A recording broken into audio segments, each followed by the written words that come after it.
Halo, apa kabar teman-teman? Selamat datang lagi. Hari ini kita bakal bahas kisah inspiratif dari seorang pembuat tusukan. Iya, tusukan. Kalian nggak salah dengar. Jadi, ceritanya tentang seorang pria yang hidupnya super sederhana. Toko kecilnya itu sampai disewakan karena nggak sanggup bayar biaya operasional. Parahnya lagi, dia bahkan nggak bisa makan 2 kali sehari. Tapi tunggu dulu, kisah ini nggak cuma soal kesulitan, karena ada sesuatu yang terjadi dan mengubah hidupnya 180 derajat. Ceritanya dimulai di sebuah desa kecil di Korea Selatan. Ada bengkel kecil yang saking kecilnya, kalau kalian lewat di depan garasinya mungkin gak bakal sadar itu bengkel. Pemiliknya adalah Jango yang tinggal bareng istrinya, Shani. Sayangnya, hidup mereka jauh dari kata mapan. Jango gak punya cukup uang buat bertahan hidup, apalagi bayar sewa bengkelnya. Akibatnya, Shani harus cari akal dengan bikin boneka dan jualan kecil-kecilan buat nutupin kebutuhan rumah tangga. Kebayang nggak sih? Hidup udah susah, masih aja ada yang nyinyir. Kayak ayah mertuanya misalnya. Ayah Shani tuh tiap hari ngomel-ngomel karena selama 12 tahun Jango nggak pernah bayar sewa bengkelnya. Padahal dulu Jango sempat janji bakal bayar sewanya tepat waktu. Kenyataannya, zong. Hidup buat makan aja susah, gimana mau bayar sewa?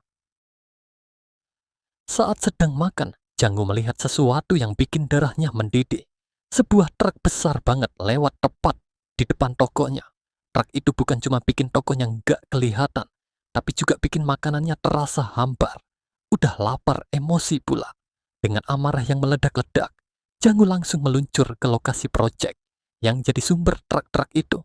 Sampai di sana, dia coba komplain ke manajer proyek. Tapi, alih-alih mendapat solusi, dia malah kena bentakan. Manajer itu bahkan sempat dorong anak kecilnya secara nggak sengaja hingga terjatuh.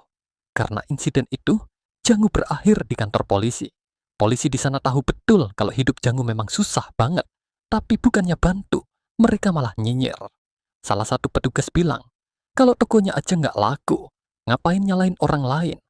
Dan lebih parahnya lagi, polisi itu mengungkit kalau sebenarnya toko itu milik ayah mertuanya, bukan milik Jango. Jango pulang dengan hati hancur. Dalam perjalanan pulang, dia ketemu seorang pria dengan kendaraan yang mogok. Dengan kemampuan mekaniknya, Jango bantu memperbaiki regulator bas pria itu. Sebagai ucapan terima kasih, pria itu mengizinkan Jango tinggal di tendanya selama beberapa hari. Sesampainya di rumah, Jango langsung nanya ke istrinya, Shani, bener nggak sih toko itu sebenarnya milik ayahmu? Shani akhirnya jujur bahwa ayahnya pernah mencoba menjual toko itu karena Jango nggak pernah bayar sewa selama bertahun-tahun. Mendengar ini, Jango makin marah dan keluar rumah untuk melampiaskan kesedihannya dengan minum-minum. Di warung tempat dia minum, pemiliknya, Pak Sam, mengizinkan Jango minum gratis karena mereka sudah saling kenal. Tapi suasana berubah tegang ketika seorang pedagang barang bekas datang. Ternyata pria itu adalah bagian dari geng rahasia yang dikenal sering bikin onar. Mereka bahkan mengungkit masa lalu Jango, termasuk hubungan istrinya, Shani, dengan pria lain sebelum menikah dengan Jango. Mendengar itu, Jango makin terpukul. Ternyata, Shani dulu pernah hampir menikah dengan pria kaya yang disukai ayahnya.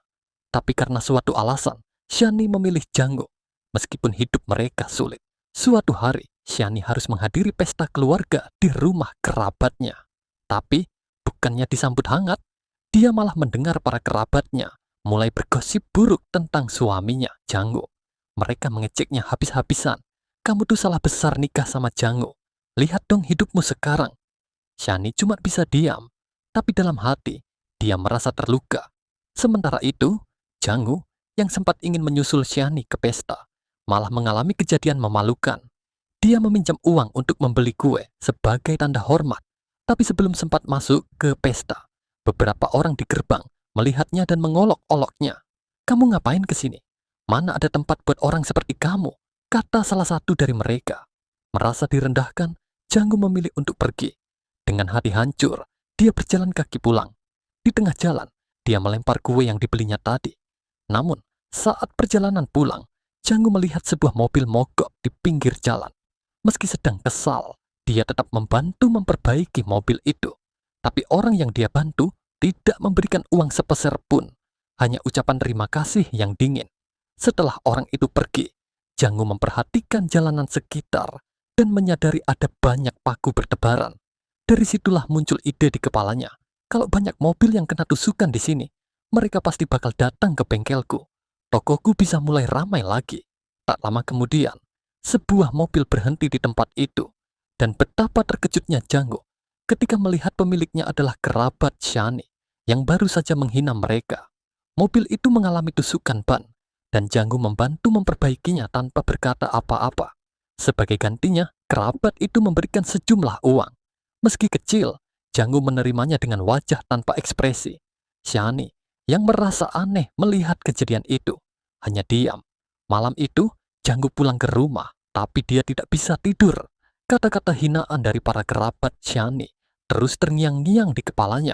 Dia merasa dihina habis-habisan dan diperlakukan seperti tidak berharga. Keesokan harinya, Jangu masih tenggelam dalam perasaannya. Tapi di lubuk hatinya, dia mulai berpikir, aku harus bangkit. Aku nggak akan terus hidup seperti ini. Suatu pagi, Jangu bangun dan melihat seorang pria berdiri di depan tokonya. Ban mobil pria itu bocor, jadi Jangu segera menawarkan jasanya untuk memperbaiki. Kali ini, dia memanfaatkan peluang dan mematok harga 2 kali lipat. Pria itu nggak punya pilihan selain membayar. Awalnya, Jangu merasa usahanya mulai membuahkan hasil. Tapi beberapa hari kemudian, nggak ada mobil lain yang datang ke bengkelnya. Merasa penasaran, dia kembali ke jalan tempat dia menemukan paku-paku sebelumnya. Saat diperiksa, Jangu menyadari sesuatu. Mobil-mobil besar seperti truk yang lewat di jalan itu ternyata jadi sasaran paling sering terkena paku. Sedangkan mobil kecil jarang sekali. Dari situ, dia mulai punya ide baru. Malam itu, Jangu mempersiapkan lebih banyak paku. Bahkan kali ini ukurannya lebih besar. Setiap malam, dia diam-diam menyebarkan paku-paku itu di beberapa titik jalan yang sering dilalui kendaraan mewah. Dengan cara itu, dia berharap lebih banyak mobil akan datang ke bengkelnya. Namun, suatu malam, Shani melihat apa yang dilakukan Jangu. Awalnya, dia terkejut dan memperingatkan Jangu, kalau sampai ada yang tahu kamu menyebar paku di jalan, kita bisa dipenjara. Atau lebih buruk lagi, gimana kalau ada mobil yang kecelakaan? Jangu mencoba menenangkan Shani. Nggak akan ada kecelakaan. Jalan ini lurus banget dan cuma turis kaya yang lewat sini. Mereka cuma bakal kena tusukan ban. Bukan bahaya besar. Lagi pula, kita juga butuh uang, kan? Mendengar penjelasan itu, Shani akhirnya setuju. Dia sadar mereka memang butuh uang untuk bertahan hidup. Mulai malam itu, mereka bekerja sama menyebar paku di jalan. Hasilnya, bengkel Jangu mulai ramai. Orang-orang yang bannya bocor datang satu persatu, dan mereka rela membayar mahal untuk perbaikan. Akhirnya, kehidupan mereka sedikit demi sedikit mulai membaik. Setiap malam, Jangu pergi ke jalan untuk menyebar paku. Esok paginya, mobil-mobil yang bannya bocor mulai berdatangan ke bengkelnya. Dari situlah Jangu mematok harga tinggi, karena di daerah itu tidak ada mekanik lain yang bisa menyaingi jasanya. Jangu dan Shani sangat senang karena uang mulai mengalir. Bahkan, mobil mewah milik seorang manajer yang sering lewat jalan itu juga menjadi pelanggan tetap. Ban mobil manajer itu hampir setiap hari tertusuk paku, sehingga dia tidak punya pilihan selain datang ke bengkel Jangu. Saat Jangu sibuk memperbaiki mobil, istri manajer itu duduk di dekat Shani yang sedang membuat boneka. Melihat kondisi Shani yang harus bekerja keras, istri manajer merasa iba dan membeli boneka buatan Shani dengan harga 2 kali lipat. Namun, Shani merasa tidak enak hati, sehingga dia mengembalikan sebagian uang itu. Hari demi hari, kehidupan Jangu dan Shani mulai membaik. Bengkel mereka menjadi ramai, dan penghasilan mereka bahkan meningkat 2 hingga 3 kali lipat. Tapi keserakahan mulai menguasai mereka. Suatu malam, Shani berkata, kenapa kita nggak bikin paku ini permanen aja di jalan? Jadi kita nggak perlu repot-repot keluar tiap malam. Jangu awalnya ragu, tapi ide itu terdengar menarik. Kalau kita bikin permanen, kita bisa santai, dan pelanggan akan terus berdatangan, pikirnya. Namun, dia juga sadar ada risiko besar. Kalau ada tukang perbaikan jalan yang datang, mereka pasti curiga sama kita, katanya. Tapi karena uang sudah membutakan mereka, Jangu akhirnya setuju dengan ide itu. Mereka mulai memasang paku secara permanen di beberapa bagian jalan. Awalnya, rencana itu berjalan lancar. Tapi suatu malam, sebuah mobil polisi lewat di jalan itu. Polisi melihat Janggu dan Shani sedang berada di dekat jalan, lalu mendekati mereka. "Apa yang kalian lakukan di sini malam-malam begini?" tanya salah satu polisi. Janggu dengan cepat menjawab, "Kami cuma jalan-jalan sebentar, Pak." Polisi itu akhirnya pergi tanpa kecurigaan lebih lanjut. Tapi malam itu juga, hampir tidak ada mobil yang datang ke bengkel mereka. Keesokan harinya, Shiny datang dengan membawa sejumlah uang hasil kerja kerasnya selama beberapa hari terakhir. Dengan uang itu, Janggu akhirnya bisa melunasi semua utangnya, termasuk biaya sewa toko. Untuk pertama kalinya, mereka mulai menikmati hidup tanpa beban. Namun, saat ayah Shiny mendengar kabar bahwa Janggu telah melunasi pinjamannya dan tokonya berjalan lancar, dia langsung merasa curiga. Bagaimana mungkin semua ini berubah begitu cepat? Beberapa minggu lalu, hidup kalian berantakan, katanya. Di sisi lain, Janggu dan Shiny melanjutkan aksi mereka, memasang paku di jalan. Mereka bahkan membuatnya lebih permanen dengan mengebor jalan dan menanam paku di sana. Pekerjaan ini membuat usaha mereka terus sukses. Tapi, masalah besar datang keesokan harinya. Istri manajer yang sering memperbaiki mobil di toko Janggu datang dengan kabar mengejutkan. Putrinya hilang. Dia mencurigai seseorang dan ingat boneka yang dia beli dari Shiny. Kecurigaan pun langsung tertuju pada pasangan itu.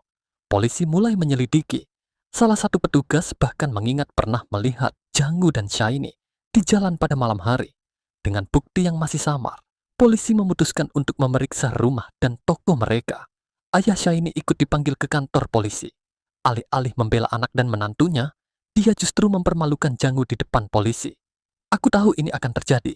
Menantu macam apa ini? Pemalas dan gak berguna," bentaknya. Meski polisi menggeledah rumah dan toko Janggu, mereka tidak menemukan bukti apapun. Akhirnya, mereka dilepaskan. Tapi insiden ini membuat Janggu merasa tertekan.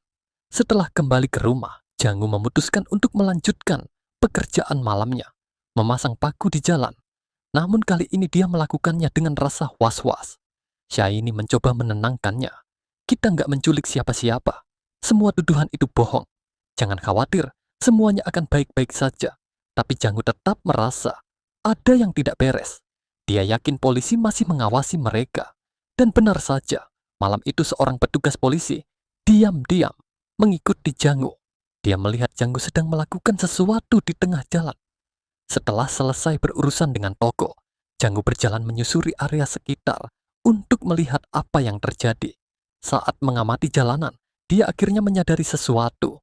Paku-paku yang dia tanam mulai membawa uang lebih dari yang pernah dia bayangkan. Tapi cara ini sudah mulai melibatkan banyak risiko. Suatu hari, sebuah mobil milik pasangan tua mengalami kebocoran ban. Mereka datang ke toko Janggu untuk memperbaikinya.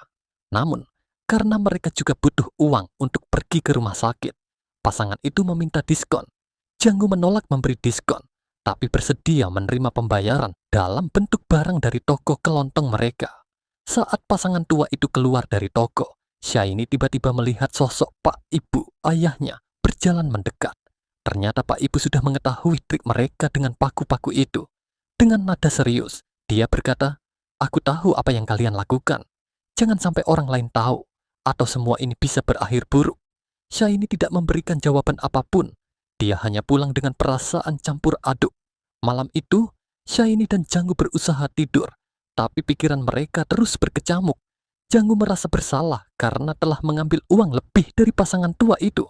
Sementara itu, Shiny terus teringat ucapan ayahnya. "Kalau ada yang tahu tentang pekerjaan kita, apa yang akan kita lakukan?" tanya Shiny kepada Janggu. Janggu menjawab dengan tenang, "Kalau itu terjadi, kita mungkin akan ditangkap. Tapi aku rasa itu tidak akan terjadi. Aku sudah mencabut beberapa paku di jalan, jadi tidak ada yang perlu dikhawatirkan." Meski begitu, Shiny tetap merasa gelisah. Esok paginya, dia memutuskan untuk menemui ayahnya. Pertemuan itu membuat Shiny merasa sangat malu dan tidak nyaman dengan dirinya sendiri. Dia mulai merasa bahwa hidupnya telah berubah menjadi sesuatu yang buruk. Setelah pertemuan itu, Shiny mencoba mengalihkan pikirannya dengan pergi berbelanja bersama teman-temannya. Dia memotong rambut, membeli pakaian baru, dan merombak penampilannya.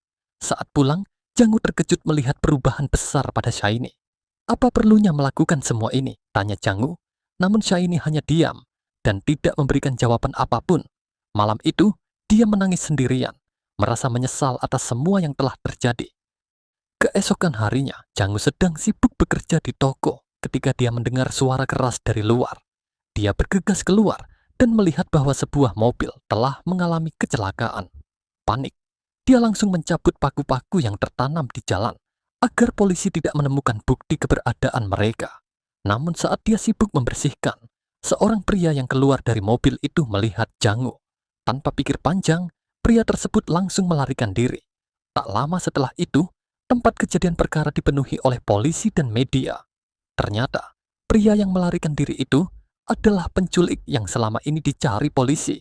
Dialah pelaku yang menculik putri seorang manajer terkenal. Yang mengejutkan, anak perempuan itu ditemukan di dalam bagasi mobilnya. Berita tentang insiden ini langsung menyebar. Media mulai melaporkan bahwa semua ini berhasil terungkap berkat trik paku di jalan yang dilakukan oleh Jang Woo. Mereka memuji Jang Woo sebagai pahlawan tak terduga. Karena berkat paku-pakunya, pelaku penculikan akhirnya tertangkap. Jang Woo tiba-tiba menjadi sorotan. Namanya menghiasi berita utama, dan dia dipandang sebagai selebriti lokal. Tak lama kemudian, pemerintah memberinya penghargaan dan sejumlah uang sebagai bentuk apresiasi. Dengan uang itu, Jang Woo akhirnya bisa membeli toko dari ayah Syaini. Meskipun ayah mertuanya mencoba menaikkan harga di saat-saat terakhir, Jang Woo tetap membayar dan memastikan dokumen penjualan ditandatangani di depan semua orang. Ayah Syaini merasa sangat malu dengan situasi tersebut, sementara Jang Woo dan Syaini akhirnya mulai menikmati kehidupan yang lebih baik. Kini, mereka rutin pergi ke restoran mahal setiap 2 hari sekali. Namun, meski semua tampak berjalan baik, ayah Syaini masih mencoba memeras mereka dengan berbagai cara. Syaini mulai muak dengan sikap ayahnya. Tetapi kali ini dia tidak diam saja. Dia mulai menunjukkan keberanian untuk melawan perlakuan tersebut berkat dukungan dari Jang Woo. Suatu hari, Jang Woo lagi santai di toko saat tiba-tiba ada polisi datang ke arahnya. Polisi itu bilang ada kecelakaan mobil dekat rumah Jang Woo. Dan yang lebih parah lagi, seluruh keluarga di dalam mobil itu meninggal. Jang Woo langsung buru-buru ke lokasi.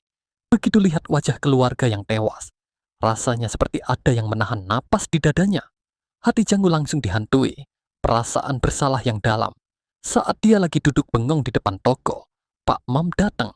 Dengan suara serius, Pak Mom bilang, "Jang Woo, aku tahu semua yang kamu lakuin. Udah saatnya kamu mengaku."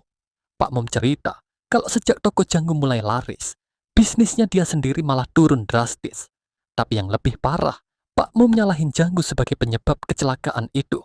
Jang Woo yang dengar itu cuman bisa diam, tambah merasa hancur. Malamnya, Jang Woo pulang dan mulai ngumpulin semua uang yang dia dapetin dari trik paku di jalanan. Dia mau bakar uang itu sebagai tanda penyesalan, tapi Syaini ngelarang. "Jangan gitu Jang Woo," kata Syaini. "Memang kita salah, tapi bukan gini cara kita nebus kesalahan. Kita harus hadapin kenyataan." Syaini juga cerita kalau dia tahu rahasia Pak Mom. Ternyata, istri Pak Mom pernah ngelakuin hal yang sama kayak mereka. Menipu demi uang. "Ini karma Jang Woo," kata Syaini. Jang Woo yang makin ngerasa salah, akhirnya keluar rumah dan mulai cabutin paku-paku yang dia tanam di jalan. Tapi dia sadar, cabut paku nggak bakal cukup buat ngelupain semua kesalahan itu. Keesokan harinya, Jang Woo bawa truk besar dan muter-muter di jalan itu. Dia pastiin semua paku yang dia tanam bener-bener terkubur di aspal. Setelah itu, Jang Woo mutusin buat ninggalin toko dan kehidupan lama. Dia pengen hidup yang lebih sederhana, tanpa harus nyusahin orang lain lagi. Pesan moral dari cerita ini, sekaya apapun yang kita punya, jangan pernah dapat itu dengan cara yang salah. Duit yang didapat dengan cara curang, cuman bakal bikin hidup tambah susah.